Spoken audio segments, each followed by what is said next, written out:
Welcome back to another edition of the NCHC podcast. The calendar is officially flipped over to March, which can mean only one thing, a little bit of March Madness. And so to kick that off, we've got a selection show that we're going to be doing for different age groups. This is the girls 18 selection show that we're going to be doing. And joining me on this podcast tonight for the selection show is our seating director, Jeremy Caldwell, and our tournament director, Rob Flatt. And so I'm going to go ahead and kick it over to Jeremy, and he's going to talk a little bit about what we can expect as far as the different areas that are represented and what the format is and all the things related to our Girls 18 selection show. Well, welcome everybody. Thanks for tuning in. So as you can see here, we're going to be discussing the girls 18U, and it's a field of 48 teams that is comprised of 12 different states, and it's going to be divided into three divisions.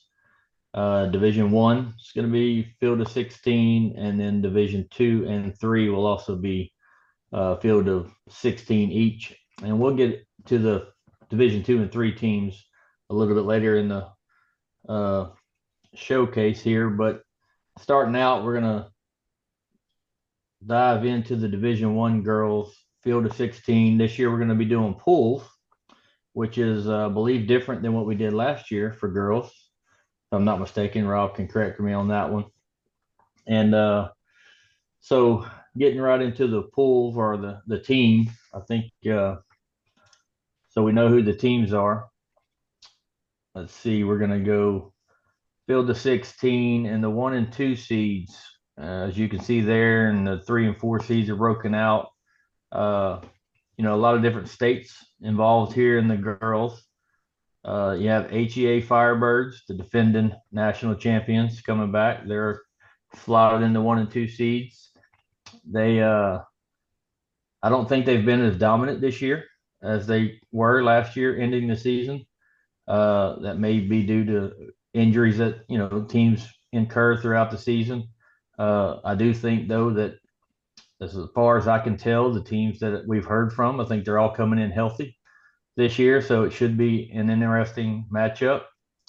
West Michigan Hornets in the 3-4 seed side. That is who HEA played against in the championship game. So they're opposite sides, possibly. And, maybe have a rematch there. I know they did not get the rematch at the regional that they were in. West Michigan, I believe, got upset in their semifinal game against the Fort Wayne Hawks, who you also see in this field here. So, and then coming out of the Big South, you got the CHSM Knights that won the regional over Dallas HSAA, and that was a highly contested ball game. Both teams have really good players, really good shooters. I think both teams have girls that have D1 offers, just like Lily Williams out of HEA. So I believe this year coming into nationals, we have quite a few girls with some D1 offers coming to play. So it should be interesting. Nationals may see a few college coaches on the sidelines walking around. So I think it's going to be interesting. I don't know if there's any teams here that stand out to you, Paul, outside of the three or four that I've mentioned. But I'm interested to see how it turns out and how it comes together and see if HEA can repeat. I think the main thing that sticks out to me is just the sheer spread of teams from various, not only regions, but different states. It's Yeah. always great to see, teams from Nebraska and Oklahoma and, Michigan and Kansas making the field. You don't want to have a selection show that's got 10 teams from Texas and Right. six teams from Indiana, and that's pretty much your whole field. So I love to see the different spread of teams and looking forward to seeing the competition when we get it there here in about a week. Yeah. And you were with me over at the Big South Regional. So, we saw a few of these teams and we watched that championship game between Chisholm and HSA out of Dallas. So it's going to be interesting going to nationals. Yeah, I want to point out, a couple teams here stood out to me, but before I did, Paul, Jeremy, you made the comment that HEA maybe hasn't been as dominant this year. I do want to point out that they won regionals last year, came in a little bit beat up. Mhm. And Coach Williams, I don't think she was sandbagging at all when she said that she really wasn't even sure that they would get to the finals last year. I think that they genuinely weren't sure. And so now they've got a team that's been there, that's done it. They struggled this year, partly early in the year because Lily wasn't 100% healthy. And I believe that I don't think they've lost a game that she's played in. I could be wrong there. If someone beat them, I'm sure they'll let us know. But I believe that when she's been healthy, they've won. And so they may not be as dominant this year on their results, but some of that Right. has been attributed to that. So um, Correct. also, I'm looking at this 1 and 2 seeds, and I can't help but notice the Spire Trailblazers out of Tulsa area. This is year 2 as an organization. And then you also have the Oklahoma Flame. Both of them are out of the Tulsa area. Both started the same exact year. And so it's pretty amazing to see both there. They played each other for the regional championship in the Heartland. And you got Stephen Bell and Craig Dean, 2 different athletic directors who got the organization started. And it's just amazing to see how quickly that's had an impact because they're there. I'm seeing the Wichita Warriors there.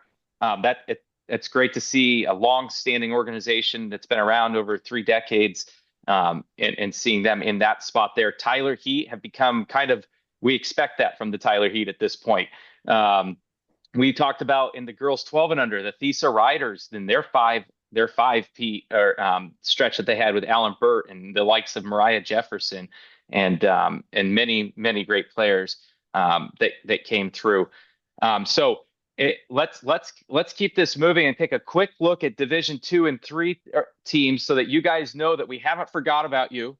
But if you are watching this, screenshot it. This would be a great time to take a quick screenshot because we're going to come back to you. We've got a few slides, a handful of slides, probably about 5 or 6 more slides that we're going to be going over to kind of go over the format that we're going to be playing for the girls 18U Division 1. Additionally, on top of talking about the format, we're going to talk about what pools teams are in and what to expect throughout the different days. So again, screenshot this. You got about 5 more seconds, and then we're gonna keep scrolling. We're gonna get to the next slide here. All right, we'll be with you all for the 32 teams. The majority of you will be with you guys shortly here. So, all right. So the field of 16 format, Monday and Tuesday. Jeremy, you mentioned that you thought that this was a different format than 2024. That is correct, but this is an identical format to 2023.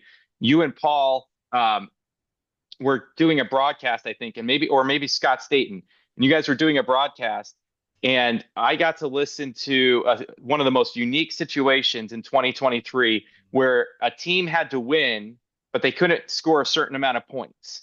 And I think Fort Bend and Indy Wildcats were the 2 teams that were playing. And it was wild because 2 teams advanced. In that year, 2023, that was Lily Williams' first run to the finals.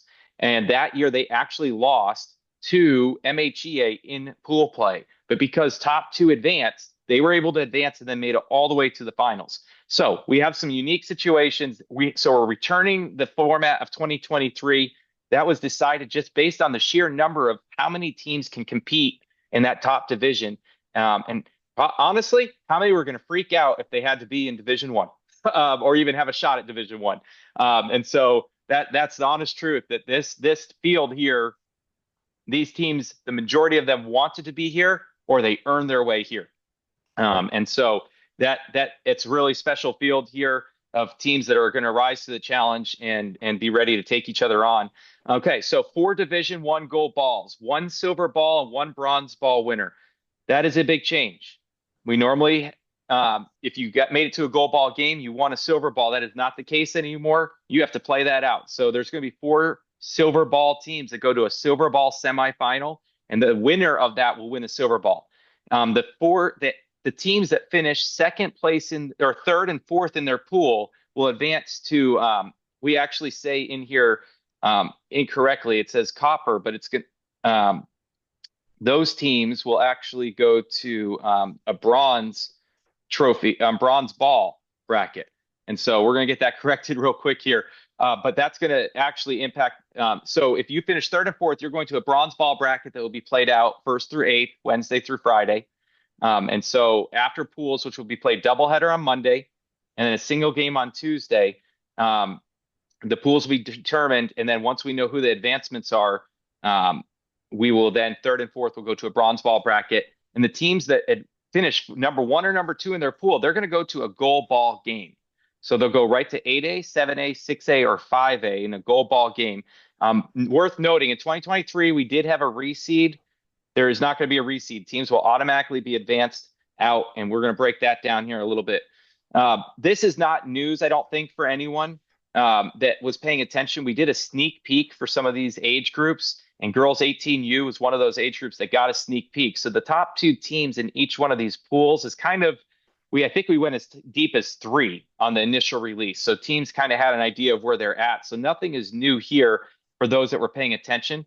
And because we've got 32 teams that are watching this that are not part of that, we're going to go ahead and get to the tiebreaker.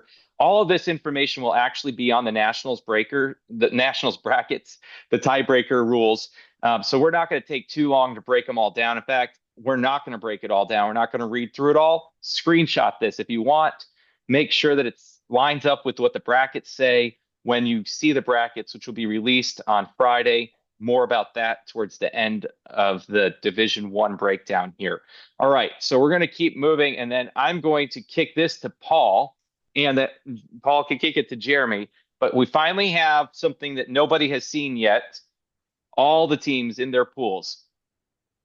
So, Paul, get your first look here, and the varsity girls, some of these teams, you've interviewed some of these players, maybe, or you've tried to interview probably at least a dozen of these teams' players. So take a look at that and see maybe if one of those pools, you're like, that's going to be interesting. The 1s and 2s will play each other on Tuesday. Even if there's upsets, that's what you can expect is on Tuesday. So on Monday, you're going to get 1, 4, 2, 3, and then you're going to get probably 1, 3, 2, 4. And so those are going to be your two Monday matchups, and then Tuesday you're going to get those 1s and 2s. And so, Paul, anything stand out to you? I've got a couple that stand out to me, but I'm gonna let you guys have this. I think too, one thing that stands out to me is you always have that conversation as a coach or AD or of a team about that double header on Monday and how that Mm-hmm. it could affect the rest of your week. Yep. So again, you're going to have both sides of the argument of, we don't like it or we do like it. I will tell you one thing that looking at these pools, I think some of these teams will not regret the ability to potentially not have a losing game or a bad game knock them out of contention because there's some tough pools. There's some teams in these pools that they may be a 3 or a 4 seed, but they're strong. I mean, immediately the thing that popped out to me was Pool D. I look over there and I see West Michigan Hornets as a 3 seed in Pool D, and that was a national runner-up last year. And granted, teams can be different year to year, but as a program, as an organization, they certainly know how to compete at the highest level. You never know what kind of things happen during a season that could knock them down to a 3 seed, but I guarantee they're a dangerous team. Saw Dallas HSA play against CHSM in the regional final. They are a strong team. Rob, you mentioned Aspire Trailblazers making a deep run in their second season Yeah. as a program. And even the Thiessen Riders, they played well in the Big South Regional as well. So when I look at Pool D, I don't envy the teams that have to play in those kind of games to even get to, the bracket play. So Right. I think, it's going to be exciting games on Monday and Tuesday. I'm looking forward to, seeing how many of the games will end up being, live streamed, and I'm sure we'll talk about that as well. But I'm Yeah. certainly looking forward to that competition starting with Pool D. Yeah, that looks great. Yeah. What about you, Jeremy? Yeah, Pool A is you got the defending national champions HEA Firebirds, and you also have Dallas Thunder, who 2 years removed Yeah. from winning the national championship. Yep. You got Northside in there, who has competed with HEA earlier in the year, and Tulsa Chef out of Oklahoma. They've done well at the Heartland Regional. The Oklahoma Flame, in Pool C, Yeah. They drew the Fort Wayne Hawks, who played HEA in the regional championship. You got Tyler Heat, who won the Gulf Coast District Championship, and then you got Yep. Texas Truth, who they played Chisholm in the South District Championship game. So that Pool C has you know a regional champion, a regional runner up, and a district champion and a district runner up. So all four of those teams have played in championship games already this year, just since January. So Right. that one's going to be interesting. And the one thing that I don't think we've mentioned yet this year, or this slide, is one thing that we've talked about this year. Paul and I talked about it at the Big South, and I think Rob, you and I have talked about it previously. Is I don't think there's one dominant team in any age group this year. I think the field is a little bit more wide open, a lot more parity this year. So, you know, everybody's not looking in their brackets like, oh man, we got to play that team. There's no way we can beat them. I think everybody thinks they can beat everybody this year. So it's going to be very interesting to see when they come to nationals, knowing they got to play two games on Monday, and how they control their minutes of their starters, and what kind of minutes their bench can play and help out and try to save some of the legs for the starters, because like we all mentioned, the field's wide open this year, so it's going to be anybody's game, and knowing that two teams are going to advance out of the pools makes it a little bit easier on Monday when you're playing that doubleheader. Yeah, I think there's so many different aspects to those double headers. Really, coach management and the way that they manage those games, that is important. But point differential does play a factor, and so Right. there's finding that balance there. I think the best that you could do is make sure that at the end of Tuesday night, you know what you have to do on Wednesday, or I'm sorry, Right. Monday night. You know what you have to do on Tuesday. You want to go into those games knowing every scenario, play them out, walk them through. There's going to be some unique scenarios. Make sure your team knows what you have, because if you're a coach or you're a parent, you can give your team an edge. On that Right. particular broadcast that I mentioned in 2023, there were parents that were paying attention to the broadcast, that you could literally watch them going over to their bench and trying to help their team. And it didn't end up making a difference, but it in the sense of the final outcome, but it's something that you can do. Yeah, and so one thing I didn't get a chance to mention was seeing HSAA #1 in a pool in varsity girls in Division One. That's a long time coming. I think I heard someone say that it had been 11 years since they'd had a varsity girls team or something along those lines. 9 years, 11 years, something like that.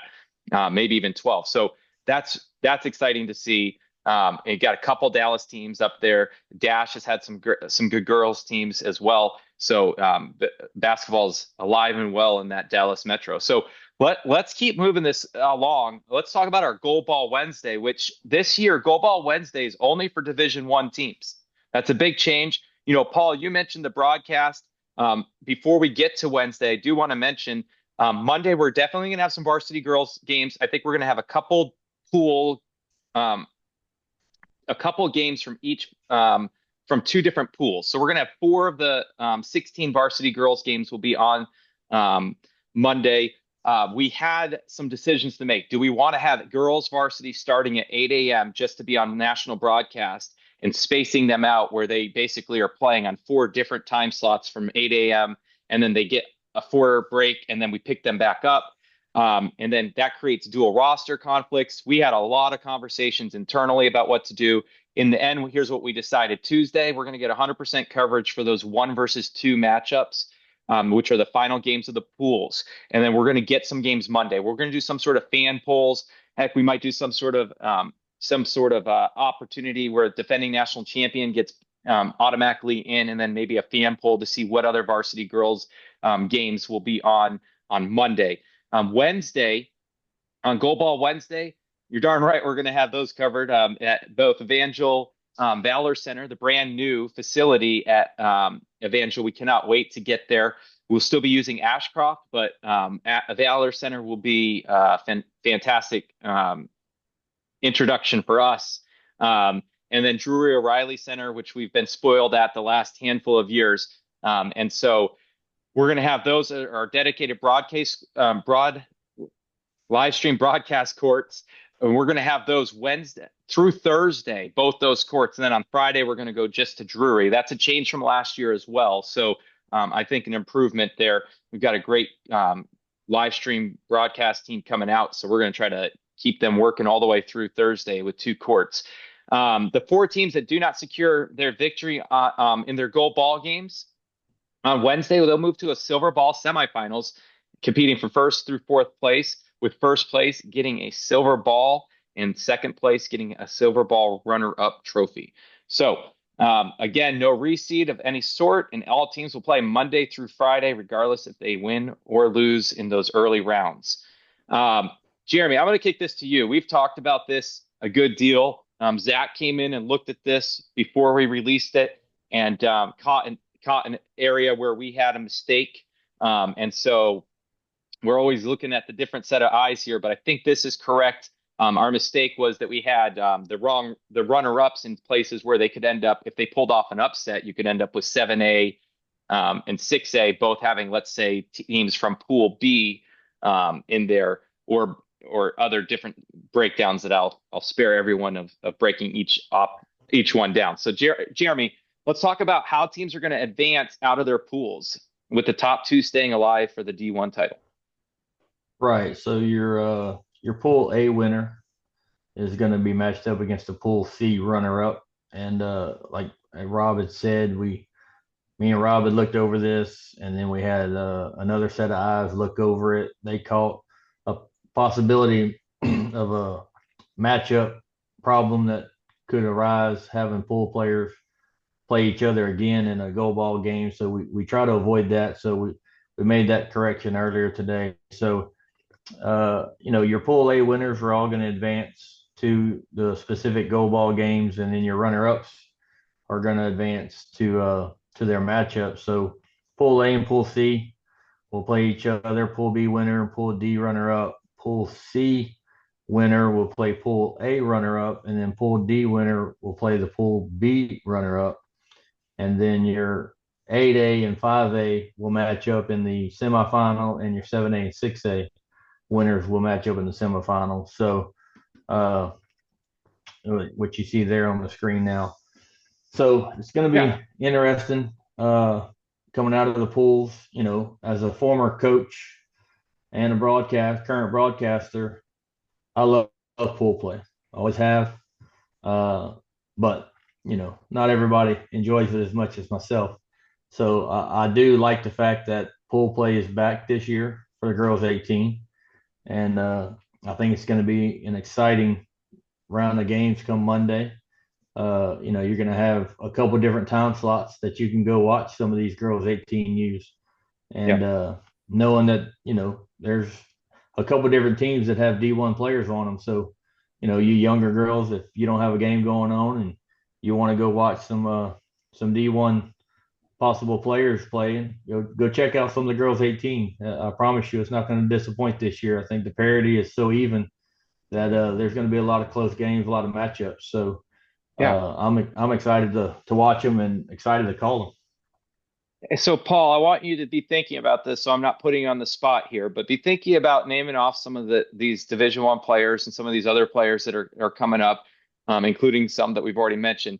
All right. So one thing I do want to point out is, and just when we break this stuff down, we know there's a possibility of upsets, but we also know that there might not be. And so, on our last slide here, we're looking at some different scenarios.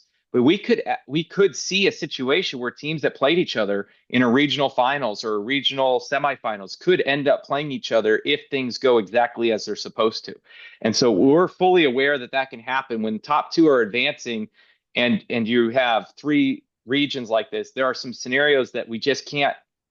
What's more important, teams that played each other at regionals not playing each other, or teams that just played each other at nationals not being in a position to play each other? And so there are some scenarios like that we have to look at. And so I'm going to kick it to you, Paul, because this is going to conclude our girls 18 and under. We're going to talk about Team USA after Paul is here, but that's going to be more for the Division II and Division III, because there are no Team USAs in Division I. So Paul, some Division I caliber players that we have in the varsity girls at nationals this year.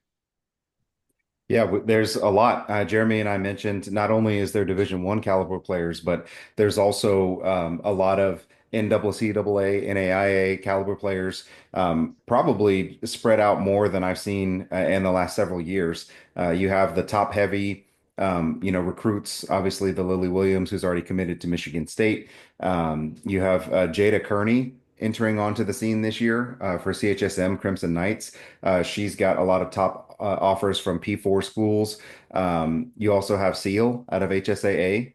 She's a freshman getting a lot of looks from top schools. And then even her teammate, Mia Grace Delahose, has recently committed to university as well. And so you just look up and down the rosters on the girls' side, and you could probably find probably one in most of these teams in these pools that's going to play at the next level. And so, again, very high caliber of play. Extremely excited, like Jeremy mentioned, about the parity that we're going to see. Again, I don't foresee a team just completely dominating a pool. It's possible, but I would imagine that these teams are going to be scrapping and fighting for every single, point differential that they can get when it comes to Monday and Tuesday. So, a very high level of play, lots of amazing girls that we're looking forward to seeing, and love the format. And I'm just really excited about where we're headed with this. Yeah, Yeah, one thing we didn't mention, if you go back to the team list there, Rob, I forgot to mention, I was gonna bring it up, is Chap Chariots, the yeah, girls 18U. Last year, they made a pretty deep run, and if I'm not mistaken, they were really young last year. They had one player, I think me, Paul, and Scott was on the broadcast or whatever, and I think she had a quadruple double in one of those games at Drury, and so I know Chap Chariots are coming in strong. They're a tough team. They made a deep run last year, so I mean the field's wide open this year for girls 18U, and I think we're gonna have some really good games. yeah. If any of those one seeds think they're just going to walk in, it's going to be super easy. I think they're incorrect. I mean, heck, we're talking about some of these four seeds. You've got Thesa there. You got Texas Truth, first year organization that we haven't mentioned yet, and then you got Tulsa Chef Arrows. I think maybe 3 years ago, 16 and under, undisputed national championship. Last year they were in Division One, got a couple wins in D1. This year they lost to Aspire during the regular season by 1 point and 4 points. We don't do a whole lot with point differential, but when you're looking for teams that can compete, and then made the final four of their region, so there's just a lot of good teams. Lincoln Eagles here. I think they were the number one seed going into their region. Oklahoma Flame taking that, and Oklahoma Flame second year program we already talked about there. So just a lot. I'm really excited. Let's kick it here for those of you who have stuck with us to the Division Two, Division Three. I think there's only one team in girls 18U that's Team USA. So why don't you screenshot this? I'm going to give you a few more seconds. It's going to be on the brackets too, and it's on our policies page. But just in case, so we've got the brackets here. This is a field of 16, field of 32 that we're going to be doing the release for here in a second. So let's go ahead and actually just go into that. But remember, Friday, March 7th, brackets are going to be released on the nchclive.com webpage and social media accounts. So if you're not following us on Facebook, Instagram, or Twitter, now X, make sure you are on Instagram, Homeschool Nationals. This is our design that's been throughout here. It's by Fine Designs, who also have merch available. So check them out. They'll be at our main courts, our feature courts, along with a lot of our multi-court facilities like Stratford, the Field House, Allison Sportstown. So this is girls 18 Division 2 and 3. You saw the team list. So we're just going to kind of kick right into it. And if anyone's wondering whose email address the seating director is, that's Jeremy, Jeremy Caldwell. So if you have feedback, great person to email. We also have some feedback forms. Hopefully we've done well, but we also understand that mistakes happen, or sometimes difference in opinion. Seating is subjective. And so that's part of this. So let's take a quick look as you can. Again, we're going to give you a chance to screenshot this if you want. There's some fantastic, rich tradition and history and flavor in this Division 2 and 3 field. It's a field of 32. We're going to break down what that format's going to look like, but we've got Arizona, Montana, Louisiana, Tennessee, Oklahoma, Nebraska, Kansas, Missouri, Wisconsin, Indiana. Did I mention some Texas? I know I did Arkansas already, and of course Wisconsin. If I didn't, we got a few of Wisconsin teams there too. So some great flavor. You got some tradition-rich teams, MHEA Eagles. I think 2019 they entered dynasty status. Very young team this year. Played in the lower division at regionals. So we're going to go ahead and keep this moving.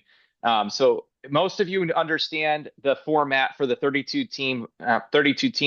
So we're not going to break it down too much, but we are going to just remind you that there's 16 Division 2 and 3 playing games, and all 32 teams are going to be playing all week, Monday through Friday. Regardless of the results, we'll have a game for you every single day that we expect you at. So that you're going to start out in a gold ball division. There's going to be 16 teams in each gold ball class, 4A or 3A. But we don't have 16 team brackets. So you're not going to see yourself in a 16 team bracket. The only time you'll see yourself with a list of these teams is here, because the 8 winners in each of their class opening round games on Monday will move into one of 2 classes. And so on Tuesday, the gold ball quarterfinals will begin. The teams that lose are going to also move to Division 3's Class 2A and 1A gold ball class brackets, and their quarterfinals will begin on Tuesday as well. And so we're going to have a lot of great action for gold ball quarterfinals on Tuesday for both divisions. And then there will be 8 teams that end up winning, 4 for each division, that are still alive on Tuesday night for their gold ball. And so no matter what, teams are going to stay alive. And on the teams that lose on Tuesday are going to go to their copper bracket for their respective division. Divisions will not mix up and play each other. So once you're in a division, that will be your division for the rest of the tournament. So Class 4A and 3A, this is kind of your first look at, we mentioned the top 9 seeds or top 8 seeds. This is kind of how they go into the brackets. And so only 8 teams will actually make a physical bracket that's a gold ball bracket. But these teams will actually, these are the favorites. There more than likely will be some upsets, because as much as we try to do a good job with seeding, seeding is not about picking winners. A lot of times it's about unique matchups. Once we get those top teams seeded the best we can, a lot of times it is about making sure that the matchups aren't teams that have played each other 4 times or 3 times already, or didn't play each other at regionals. There's so much of that we're looking into. Does that mean we get it all? Nope. We miss it all the time, and we hear about it regularly. And we appreciate that, because that's the only way we're going to be able to know it, because in our minds, you get to the point where you got to get it to everyone else to look at, because there's nothing else you can do. But I do want to point out here, as I'm just kind of taking a quick look at this, Fort Wayne Guard, really happy to have the Fort Wayne Guard at nationals, longtime regional attendee. Had a great Kevin Bockelman is one of our on-site directors. He does a great job. He runs his own tournament out there in the Midwest, the Fort Wayne Guard Invitational. It has about 170 teams themselves. So it's fantastic to have that type of quality to be able to work with. And it's great to see them finally get out to nationals. That's, I'm sure, was not an easy decision. I hope they have a fantastic experience, win or lose. So again, we mentioned the Montana, Flathead Valley. It's always great to have them. It seems like this is becoming a regular tradition for them, and we love that. EVAC is a team that's always a competitor in these gold ball games. They always find a way to a big gold ball with an 18U, whether it's boys or girls. And so it's great. I think 6 teams from EVAC this year are coming. So that's phenomenal to see the program getting that vision. First year organization, the Southeast Nebraska Dragonflies. It's great to have them. I mentioned MHEA, KC East, always a tough team. Dash was mentioned earlier in the Division 1 broadcast. Wichita Defenders, Lighthouse, one of the local teams. Rush, I believe, is in Division 1, another local team. So we've got some great flavor, and I could be wrong on the Rush. We'll find out in the next slide after this one right here. So let's just break down Wednesday, Thursday, and Friday. We got some great games on Wednesday. The semifinals will be played out for each gold ball in each division. And then from there, we go to Thursday's goal ball games. The teams that do not win on Wednesday will move to a bronze ball semifinal that will be played out Thursday through Friday. The winner of that bronze ball championship will become the bronze ball champion. And they will take home a bronze ball. Runner up will get a bronze ball trophy. On Thursday and Friday, we'll keep the action moving. And the teams that have won their goal ball on Thursday will move to the goal ball, the national finals of their division in the goal ball showdown. And the teams that finish runner up in their goal ball game will actually play on Friday for the silver ball championship game. So our next look here is everyone all together. This is our second to last slide for this this girls 18 and under age group. And if you kind of take a look here, you'll see Monday winners stay alive for Division II, 4A, and 3A goal ball bracket. The Monday losing teams move to Division III, 2A, or 1A goal ball bracket. And so we kind of broke it down the best we can. When I look here at number 11, you got New A Eagles. I think it was 2017, maybe 2016. I could be wrong, but they won an undisputed national title. And I think they did it with 4 players on the court by the end. I think at one point they had 5 players, and one of them, I think she was like 12 and under. And she just helped them start the games. And they end up making it to the finals and winning the undisputed championship game against, I think, the Thesa Riders, who were back in their first finals. It's the only one I think that they actually have lost. And so I think Coach Justin was there at that time.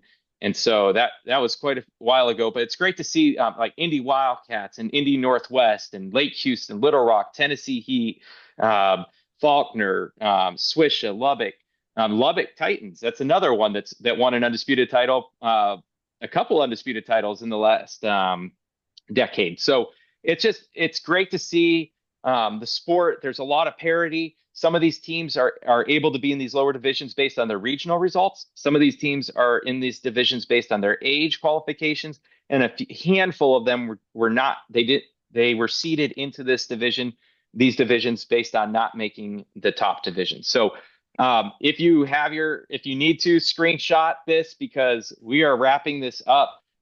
Jeremy or Paul, any final thoughts as we get ready to sign off here? Nope, not for me. I'm ready to get things started, ready to start tip off on Monday morning next week. Yeah. For me, I would just say that I'm looking forward to, you mentioned this earlier, Rob. A lot of times, I appreciate that you guys that are doing the seeding handle the matchups during the season as a factor for nationals. I think the last thing you'd want to do if you're a team from, Michigan is, play 2 or 3 Michigan teams while you're at nationals. So, I'd rather come down and play the Nebraska Dragonflies and face a team that I've never seen before, just to kind of bring some of that variety into it. But also, different states and different regions have different styles of play too. So it's just a Right. new way to challenge yourself. And I really am looking forward to it as well. Yeah, and sometimes teams are like magnets. Our former executive director, my father, he did this for 20 something years. He made it to nationals, and we would just say sometimes you would run into a spot where it's like varsity boys. You get to the end of the tournament, and you're like, there's 4 Michigan teams or 5 Michigan teams all in the same 8-team bracket, and it's like they all kind of played their way into it. Maybe it's the similar styles, like you mentioned. Maybe they're all really close in talent. And so we do our best, but sometimes there's just nothing you can do. But if we can work on it in those early rounds, and at the very least, those early rounds give those teams a chance to play their way into those games. And so that's really exciting. We cannot wait for nationals to start. We know we're excited, but we're not losing the sleep out of excitement the way you guys are. We're losing sleep out of getting prepared. And hopefully you're getting sleep so you're ready for nationals to play at your best, especially in the varsity girls age groups. Because these are not going to be easy games. There's going to be upsets every single day if teams come in and just think it's going to be easy. In fact, there's going to be upsets either way. So have a great rest of the week. Get ready for nationals. We cannot wait to see you. A lot of excitement as we head into this final stretch here. So thank you.